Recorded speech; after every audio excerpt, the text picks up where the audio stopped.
जय श्री कृष्ण। राधे राधे।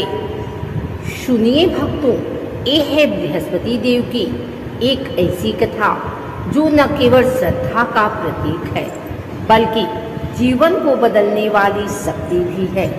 इसे सुनकर मन निर्मल होता है और जो इस व्रत को करता है उसके जीवन से दरिद्रता और दुर्भाग्य सदा के लिए दूर हो जाते हैं।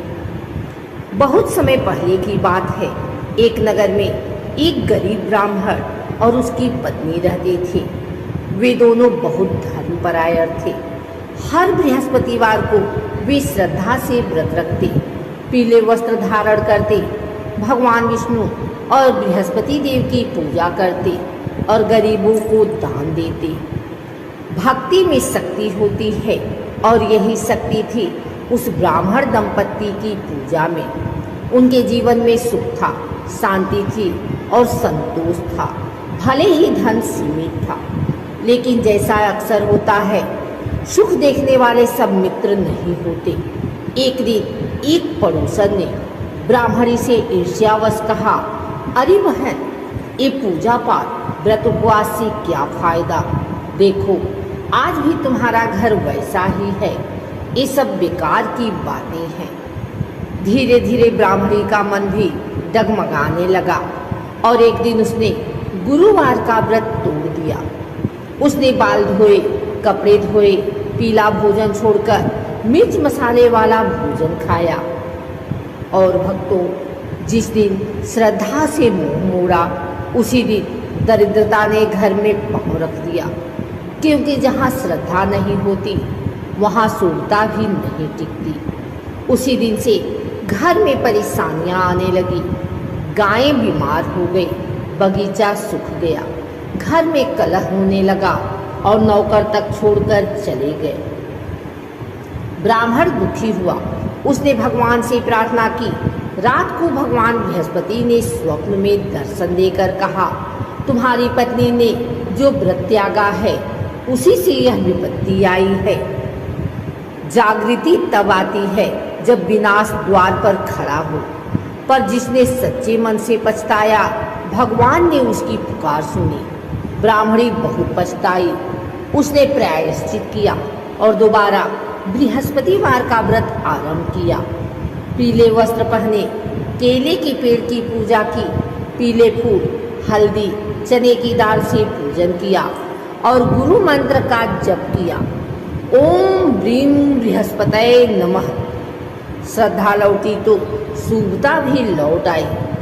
देखिए भक्तों, कैसे जीवन फिर से सुधरने लगा। गायें स्वस्थ हो गई, बगीचे में हरियाली लौट आई, घर में सुख शांति और समृद्धि आ गई। बृहस्पति देव की कृपा अटल है। जो उन्हें सच्चे मन से पुकारे वे कभी निराश नहीं रहते। अब सुनिए दूसरी कथा, राजा और रानी की कथा। बहुत समय पहले एक शक्तिशाली राजा था। सब कुछ था उसके पास, धन, वैभव, सेना, राज्य, पर संतान नहीं थी।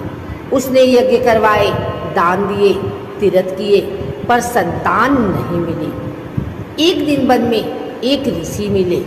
उन्होंने राजा से कहा, राजन, तुम्हारा बृहस्पति ग्रह अशुभ है। गुरुवार का व्रत करो 21 बार और सच्चे मन से बृहस्पति देव की पूजा करो, फिर देखो चमत्कार। राजा और रानी ने तुरंत व्रत आरंभ किया। हर गुरुवार पीले वस्त्र धारण करते, पीले फूलों और केले से पूजा करते, ब्राह्मणों को भोजन और दान देते और गुरु मंत्र का जाप करते। 21वें गुरुवार को रानी ने गर्भ धारण किया। समय आने पर एक तेजस्वी पुत्र का जन्म हुआ। सारा राज्य आनंद में झूम उठा। राजा ने बृहस्पति देव के व्रत का प्रचार करवाया और तभी से यह व्रत लोक में प्रसिद्ध हो गया। तो भक्तों, जो भी श्रद्धा, नियम और भक्ति के साथ बृहस्पति देव का व्रत करता है उसके जीवन में कभी कोई अभाव नहीं रहता। गुरु की कृपा से बुद्धि मिलती है, धन बढ़ता है, परिवार सुखी होता है और दुर्भाग्य का अंत होता है। आप भी इस कथा को विश्वास और भाव से सुने और गुरुवार का व्रत करें। बृहस्पति देव अवश्य कृपा करेंगे। ओम ब्रीं बृहस्पतये नमः। व्रत की विशेष बातें। हर गुरुवार को पीले वस्त्र धारण करें। केले के पेड़ की पूजा करें। उस दिन जल न चढ़ाएं। ओम ब्रीं बृहस्पतये नमः मंत्र का 108 बार जप करें। हल्दी, पीली दाल, गुड़ का दान करें। इस दिन बाल और कपड़े नहीं धोने चाहिए। गुरुवार को कटु वचन न बोलें, झगड़ा न करें। जरूरतमंद ब्राह्मणों को भोजन कराना श्रेष्ठ फलदायी है। व्रत से मिलने वाले फल: गुरु ग्रह की कृपा, संतान प्राप्ति, विवाह में आ रही बाधाओं का निवारण, गृहस्थ जीवन में सुख और शांति, कार्यों में सफलता और समाज में मान सम्मान, घर में लक्ष्मी जी का वास। निष्कर्ष निकलता है, बृहस्पति देव को ज्ञान, धन और शुभता का कारक माना गया है। जो भी व्यक्ति श्रद्धा से गुरुवार का व्रत करता है उसके जीवन में समृद्धि आती है। इस व्रत की शक्ति से निर्धन, दुखी और पीड़ित व्यक्ति भी राज सुख प्राप्त कर सकता है। इसलिए आइए हम सब मिलकर बृहस्पतिवार का व्रत करें, भगवत भक्ति करें और अपने जीवन को शुभता, संतोष और समृद्धि से